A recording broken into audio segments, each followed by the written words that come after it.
1절. 내가 관원과 함께 앉아 음식을 먹게 되거든 삼가 내 앞에 있는 자가 누구인지 생각하며 내가 만일 탐식자거든 내 목에 칼을 들 것이니라. 그 진찬을 탐하지 말라. 그것은 간사하게 베푸는 신문이니라. 부자 되기에 애쓰지 말고 내 사사로운 지혜를 버릴지어다. 내가 어찌 허무한 것에 주목하겠느냐. 정령이 재물은 날개를 내어 하늘에 나는 독수리처럼 날아가리라. 악한 눈이 있는 자의 음식을 먹지 말며 그 진찬을 탐하지 말지어다. 대저 그 마음의 생각이 어떠하면 그 위인도 그러한즉 그가 너더러 먹고 마시라 할지라도 그 마음은 너와 함께 하지 아니함이라. 내가 조금 먹은 것도 토하겠고 내 아름다운 말도 헛된 대로 돌아가리라. 23장의 우리 제목을 탐하지 말 것을 훈계하는 내용으로 좀 소개를 하고 있습니다. 지혜롭게 다스릴 것을 훈계하는 내용은 다시 슬기로운 통치에 대한 이야기고, 제4장 하나님 나라의 성취라고 하는 큰 제목으로 연결이 되어집니다. 그럼 이제 하나님 나라를 성취하시는 그 교훈에 대하여 지금 슬기로운 통치를 이루어 가실 것을 약속을 하는데, 그러기 위해서 지혜롭게 다스릴 것을 훈계하고, 그 지혜롭게 다스릴 것을 훈계하는 내용 중에 이제 탐하지 말아서 훈계하는 이야기입니다. 지혜롭다는 이야기는 욕심을 내지 않는, 탐하지 않는다는 그런 그 이야기죠. 그래서 하나님이 만사를 언약대로 이루어 가신다고 하는 것이 믿어졌을 때 우리가 과연 어떻게 탐하지 않는 그런 훈계를 받아들일 수 있는지, 그런 그 내용을 이제 그 23편을 통해서 한번 확인을 해볼까 합니다. 지금 본문 읽었던 대로 1절서부터 8절까지는 먹는 것과 재물을 탐하지 말라고 훈계를 하고 있습니다. 우리가 늘 이야기를 하지만, 이제 우리 하나님께서 계시의 도구로 주어진 일들, 하나님께서 계시의 이런 그 강편으로 주어진 일들에 대해서는 끊임없이 우리가 가치 중립적이라고 이렇게 이야기를 했어요. 가치 중립적이라는 이야기는 이것 자체가 악하거나 이것 자체가 선하다는 그 개념이 아니죠. 그러니까 하나님께서 이걸 통해 가지고 우리가 어떻게 죄의 눈으로 보게 되면 우리 죄가 보여지고, 하나님께서 의로 인도하시는 것을 우리가 보게 되면 하나님의 의의 신으로 보여지는 일이기 때문에, 지금 우리 제목이 먹는 것과 재물이라고 하는 걸로 이렇게 됐어요. 이게 우리가 음식, 그 다음에 재물 하는 그 이야기입니다. 이게 우리가 어떤 협의적인 거라고 한다면 이건 좀 광의적인 그런 그 이야기라고 생각이 들어요. 그런 걸 보았을 때 이 재물이라고 하는 것은 늘 하나님과 동격화하고자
근데 뭐 이 교육이니까 뭐 하나님 계시다고 하는 건 대천재고 뭐 그럴 수도 있고 안 그럴 수도 있고 또 뭐 오늘만 또 딱히 와가지고 하신 것도 아니고 다음 주도 또 와서 해주실 분이니까 우리 하나님은 얼마나 사랑이 많으신 분이에요. 그러니까 오래 참으시는 분 아니에요?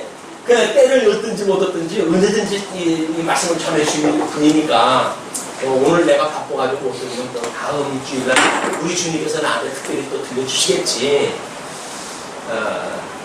어떤 분 앞에서 지금 말씀을 드리는 겁니까?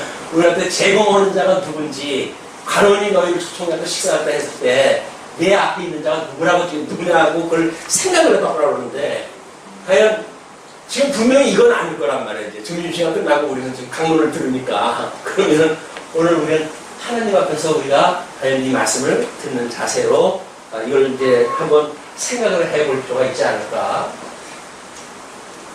그런데 뭐 아까 잠시 쉬는 시간에도 그렇게 이야기했지만 어떤 말씀에 대해서 갈증이 없다고 했을 때에는 그 말씀을 이렇게 관심을 하고 듣기가 만만치 않습니다.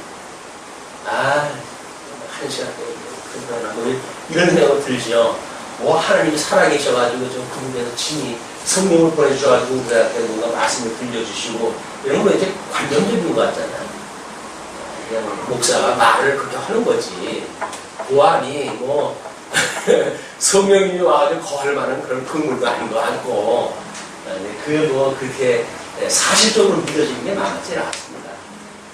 근데 이게 실제란 말이에요.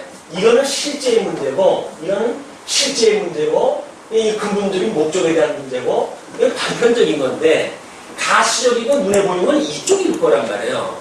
근데 이것도 지금 믿어지지 않을 판에 이게 어떻게 믿어지겠어요?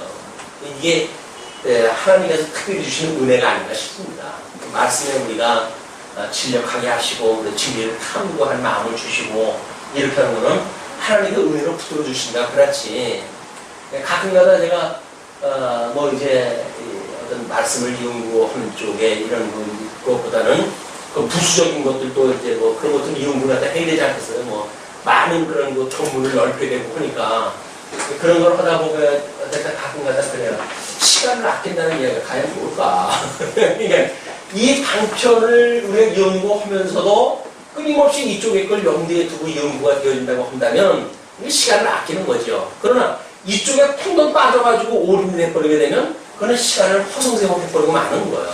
그럼 우리가 어떻게 이런 주어진 방편을 통해 가지고 하나님을 깨달아가는 기회로 도구로 우리가 이해할 것인가. 뭐 여기는 긍정적인 것도 있고 부정적인 것도 있을 거예요. 우리 아까 이제 중시간에 좀 이야기를 했지만 예를 들어가지고 뭐 싸우는 이야기도 있을 수가 있고 어떤 갈등 문제가 있고 또는 뭐 심각한 어떤 그런 뭐 감정을 건드리는 그런 사태가 만들어질 수 있는 거 아닙니까? 근데 그때 과연 이런 것들에 대하여 우리가 이걸 배우는 거니까 배우고 익히는 거니까 이것이 지금 무엇인가가 우리 앞에서 이걸 해가는 걸 거란 말이에요. 그럼 이건 이제 하나님의 선하신 뜻을 분별을 하는 일인데 이 뜻이 수단적인 것과 목적적인 것 이 두 가지로 이제 이게 내재되어져 있고 이게 포홀되어진 개념일 거란 말이에요. 그렇죠? 내재되어진 수단, 포홀되어진 목적라고 한다면 이건 어차피 수단이란 말이에요.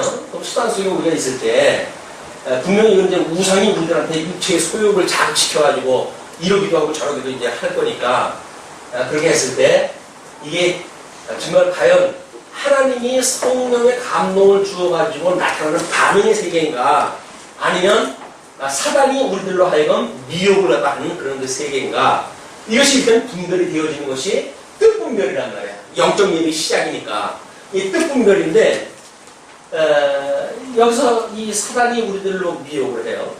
아까 이제 뭐 사도행전에서 예를 들어가지고 바나바까지 게바가 이방인들과 이제 같이 교제를 갖다 나누다가 그 유대인들이 오니까는 뒤로 물러났단 말이에요.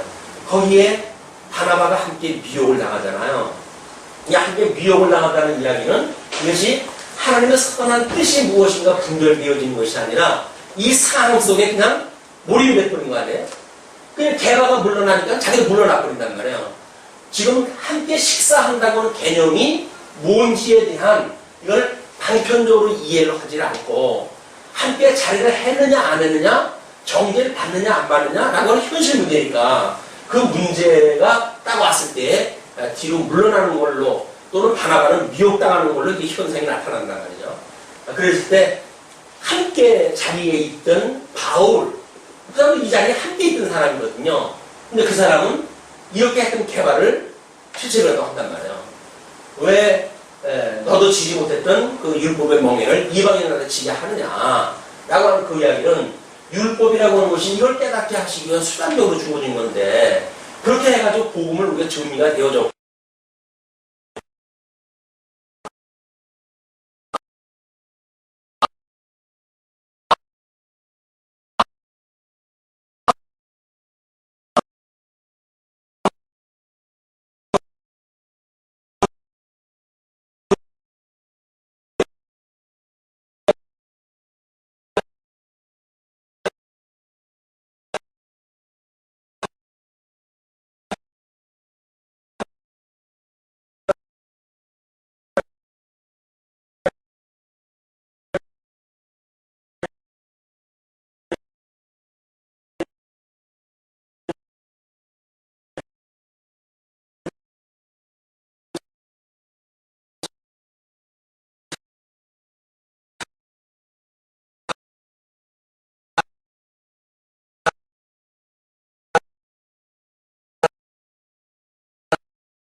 그런데 정말 온전한 지식을 알았다고 한다면 시험에도 까탈 게 없죠.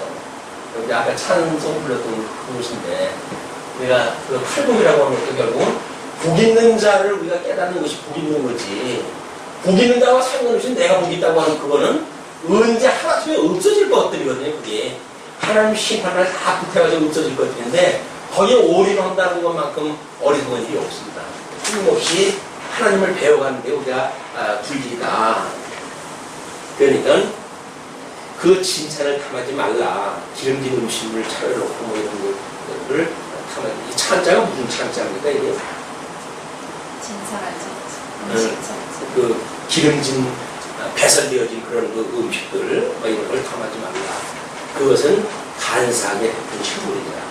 하나님께서 만약에 우리한테 그 우상 섬기는 인간의 욕심을 무해가지고 어떤 이해관계를 따라가지고 그 잔치가 배설되어졌다고 한다면 그거는 간사하게 베푼 식물이다.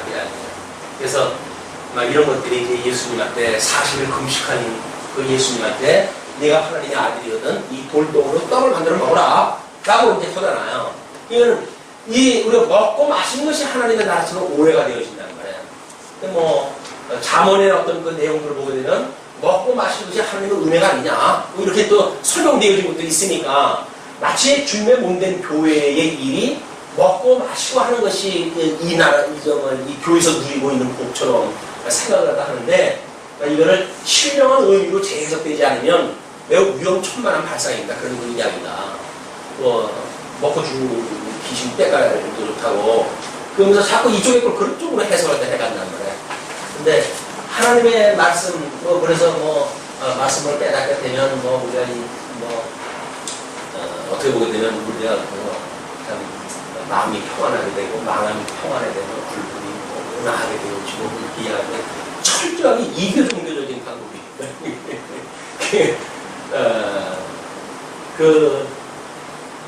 유튜브에서 즉문즉설이라고 하는 하시는 분이 있어요. 거기에 그 봉사하는 보살들 얼굴을 보게 되면 행복할 수가 없어. 그리고 온화하고 보살처럼 얼굴이 크게 생겨가지고 선하게 봉사하다가 계시고 그러거든요. 우리가 우리 뇌로 기억되어지는 기억이 여기서 이제 신지시라고 했을 때 이것이 우리 영혼을 살찌우는 것이 아니라 어떤 뇌 기능을 활발하게 만들어가지고 우리 육체가 어떤 그런 현상으로 만들어진다는 이야기는 철저하게 이쪽 세계의 이야기예요. 이쪽 세계의 이야기. 이쪽에 우리 영혼이 아름다운 사람은 이쪽에 지식이 많은 사람이 이 지식으로 말미암아서 마음이 평안하고 마음이 평안함으로 해가지고 얼굴이 아주 이렇게 천사를 보는 것처럼 만들어지고 이렇게 하는 거는 이쪽의 개념의 이야기다. 말씀을 깨닫게 되어지게 되면 수많은 고난을 받게 되어져요. 예수님이 고난을 받고 고난을 받으면서도 그가 평강을 누린다는 이야기의 그 평강은 이쪽 개념입니다. 얼굴에 화석이 돈다는 개념은 이쪽 개념이라고 한다면 얼굴이 눈에 보이는 가시적인 거니까 그러나 신령의 평강을 누리게 된다는 이야기는 영적 영역이란 말이에요. 이쪽 영역. 그러니까 육적 영역과 이런 영적 영역과 우리가 혼재가 되어지게 되면 과거에 어떤 목사가 말씀하는 데는 미친 사람도 많고 정신병자도 많고 우울병 환자도 많고 이래가지고 한참 독서를 하다 날리고 그러더라고요. 그래서 하나님을 제대로 못 깨달았으니까 그렇지 하나님을 깨달았다고 한다고 왜 정신병이 등장하는 거예요. 참 복음을 깨닫는다고 하면 사람들이 이만큼 사악해질 수가 있구나. 그 사람에 대하여 이게 하나님을 아는 지식은 알았지만 어떤 그런 우리 정신적인 문제라고 하면 좀 호르몬에 대한 문제인데 이 육신에 대한 쪽에서 나타나는 현상에 대한 문제거든요. 그걸 가지고 마치 이것처럼 해가지고 매도를 갖다 해버리고 이쪽에 지는 그렇게 생각하기 때문에 마치 믿음이 좋은 것처럼 이야기하고 이렇게 하는 걸 보면서 복음을 잘못하게 되면 사람이 저렇게도 살아가는구나 그런 걸 깨달아가지고 그런 씁쓸했던 그런 기억이 있습니다. 그래요. 강주에 뭐 세미나 때 한번 내려갔더니 발표를 한다 했더니 어떤 권사님이 발표가 끝나고 저를 살려줬어요. 목사님, 제가 이렇게 살아요. 중풍이 걸립니다. 이렇게 살아요. 그 이야기는 매우 힘이 없고 내가 성경을 공부하고 하나님을 깨달았다고 하는데 지금 이렇게 살아요 라고 하는 것이 마치 죄인처럼 이야기를 하시더라고요. 그래서 권사님이었었는데 권사님 그렇게 약한 말씀 하시지 마세요.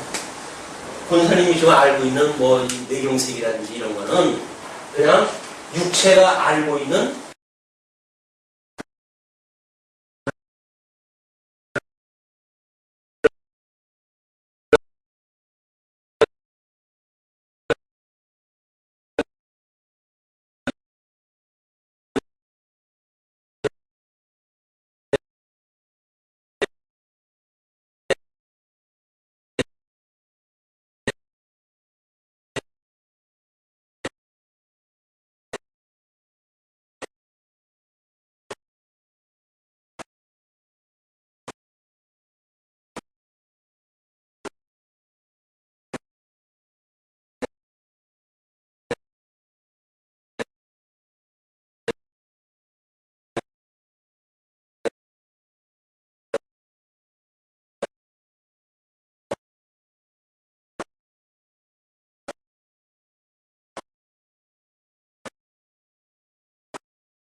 그렇게 이야기하는 걸로 봐가지고는 내가 아무리 계획을 세워놓고 그렇게 해도 물론 뭐 죽은 뒤에 지 맘대로 하되면 뭐 할 수 없는 거지.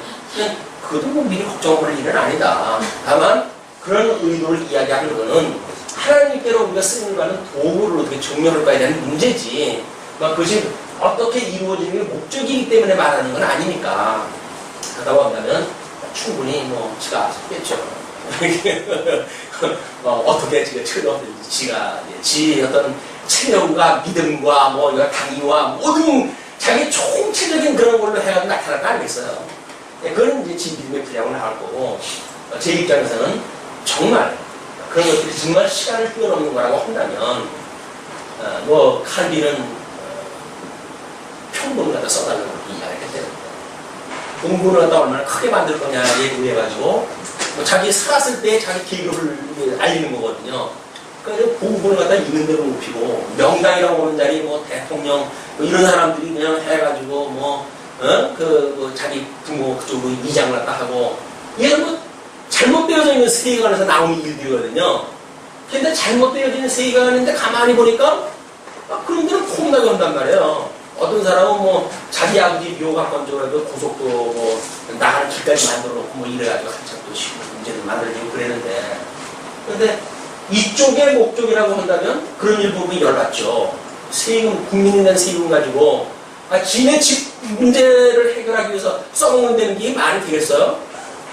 능력하니까 써먹는 건데 그걸 가지고 화를 내고 성질을 내면 나서는지 잘 먹고 잘 살다가 자기가 이렇게 하고 없는 거지 이거는. 이런 건 문제가 우리가 어떻게 생각할 것인가 많은 생각이 필요한 것 같아요. 그래서 과연 이런 문제도 며칠 전에 보니까는 그러더라고요.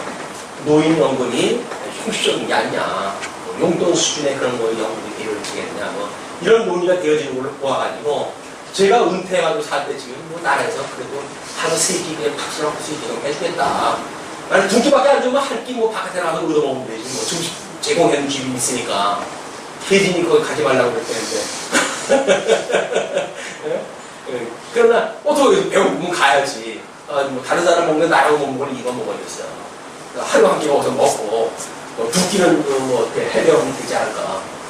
이런 생각도 들고 그래요. 지금까지 생각은. 나중에 형편이 그런데는 어떻게 될지 모르지만, 그런 생각을 자꾸 이런 걸 통해가지고 하나님의 이렇게 말씀하셨던 그 의도가 무엇일까라고 하는 쪽에 생각이 미치는 거예요. 이런 것들이. 애쓰지 말라 그래. 애쓰지 말라. 애를 너무 쓰다 보면 애간장이 녹습니다. 애간장이 녹는다는 이야기는 결국 돈 벌려고 하다가 자기 몸 바른다는 이야기예요. 몸 버리도록 애쓸 거 없습니다. 적당히 이렇게 열심히 일을 하고 주시는 거에 족한 줄 알고 하루 먹고 하루 입고 있으면 족한 줄 알고 살면 되지. 그건 어떻게 했어요? 내가 어찌 허무하는 것에 주목하겠느냐? 정령이 재물은 날개를 내어 하늘에 나는 독수리처럼 날아간다. 어떤 사람은 돌에 발이 4개가 달렸대요. 사람이 아무리 쫓아가도 돈을 못 쫓아간대. 4발로 도망을 가기 때문에. 근데 돈이 쫓아오려게 되면 아무리 도망을 가도 돈이 나를 쫓아온대요. 근데 믿지 않는 사람도 그런 걸 아는 사람이 있어요. 예, 돈이 사람을 쫓아야지 사람이 돈을 쫓는다고 그러지 않을까. 하나님은 모르는 사람도 이런 지혜를 가지고 아는데 한참 내가 너한테 필요한 거 다 알고 있어. 넌 나가 의와 나라만 구해. 라고 하는데도 불구하고 여기서 그걸 못 버리고 나보다 2배나 빠른 돈을 쫓아가고 애를 쓰다가 허겁지겁 아무리 쫓아가도 없는 거야. 자발동에 아주 덮쳐버리게 되면 빈 맨바닥에 헤딩이나 해버리게 되고, 이게 지금 하나님께서 하시는 말씀입니다. 독수리처럼 날아간대. 독수리처럼. 악한 눈이 있는 자의 음식을 먹지 말며 그 칭찬을 탐하지 말라. 악한 눈이 있는 자라고 한다면 분명히 우리한테 뭔가 미혹하게 하기 위해서 우리 초청되어졌거나 진설되어진 그런 그 잔치일 거예요. 그런 거에 탐하지 말라. 대저 그 마음의 생각이 어떠하면 그 위인도 그러한즉 그가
하나님이 다 수위 조절하고 완급 조절하고 이렇게 또한 이루어가시는 건데 그분이 언약대로 이루어가시는 일이 뭘 자기가 무슨 부어겠다고 해가지고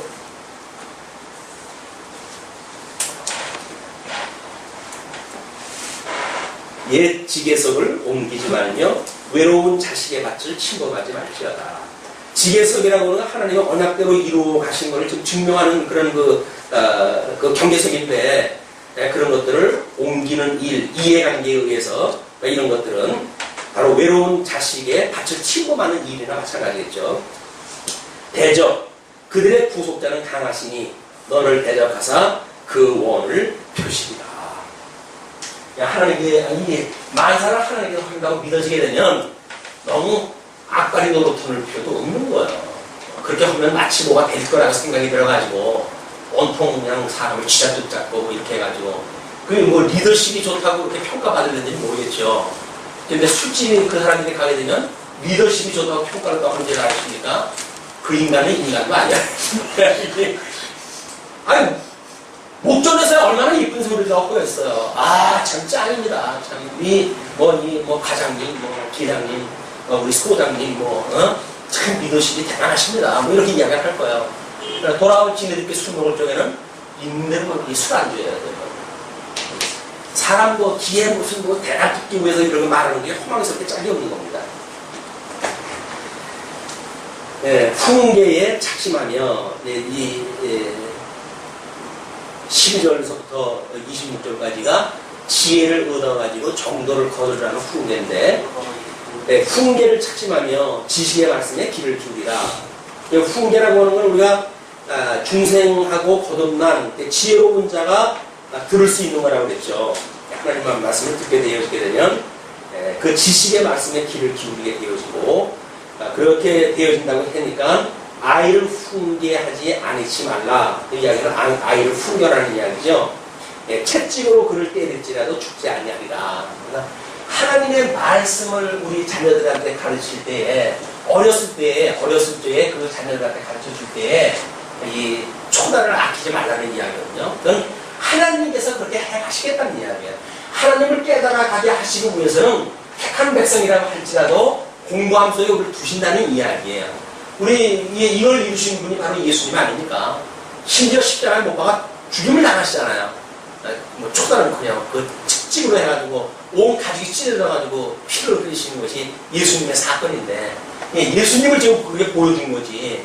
우리 보고 예수님처럼 그게 죽으라는 이야기도 아니고 우리가 우리 자녀를 갖다 예수님 보여주듯 그렇게 하라는 이야기도 아니죠.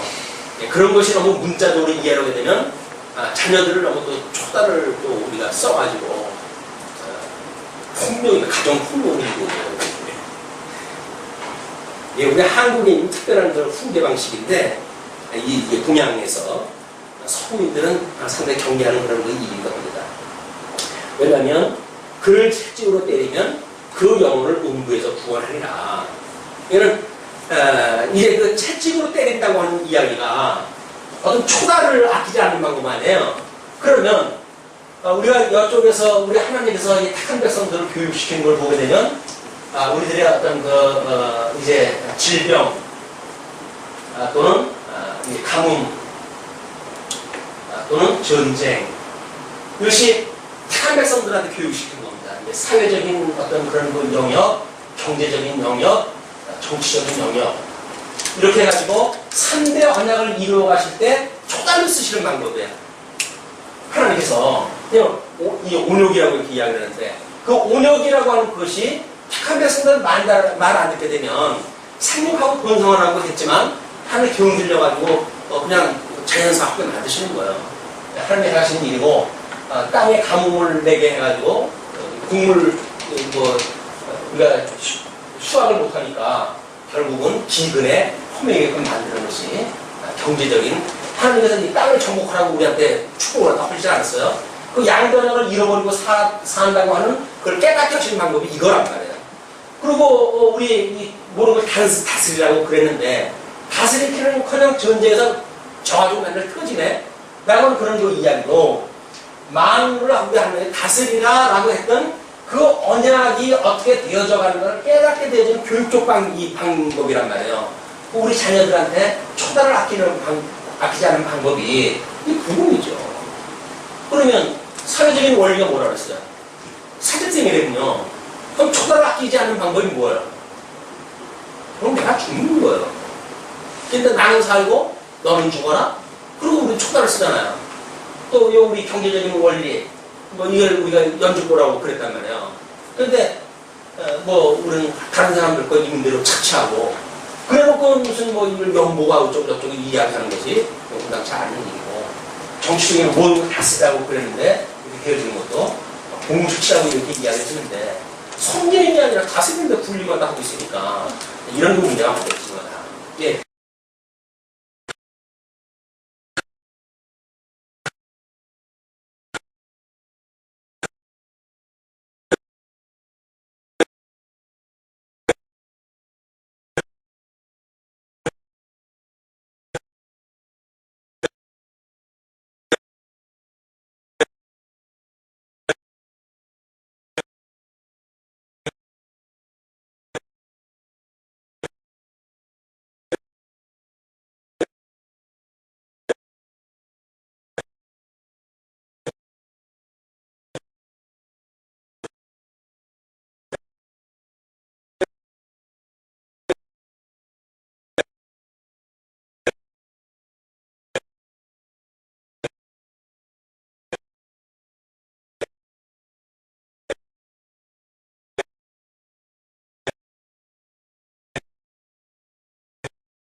섞어가지고 혼합되어지는 현상을 다른 예를 들어서 설명하십시오. 라고 그랬더니 소주와 맥주를 섞으면 소맥이 된다. 뭐 이렇게 설명을 했더라고요.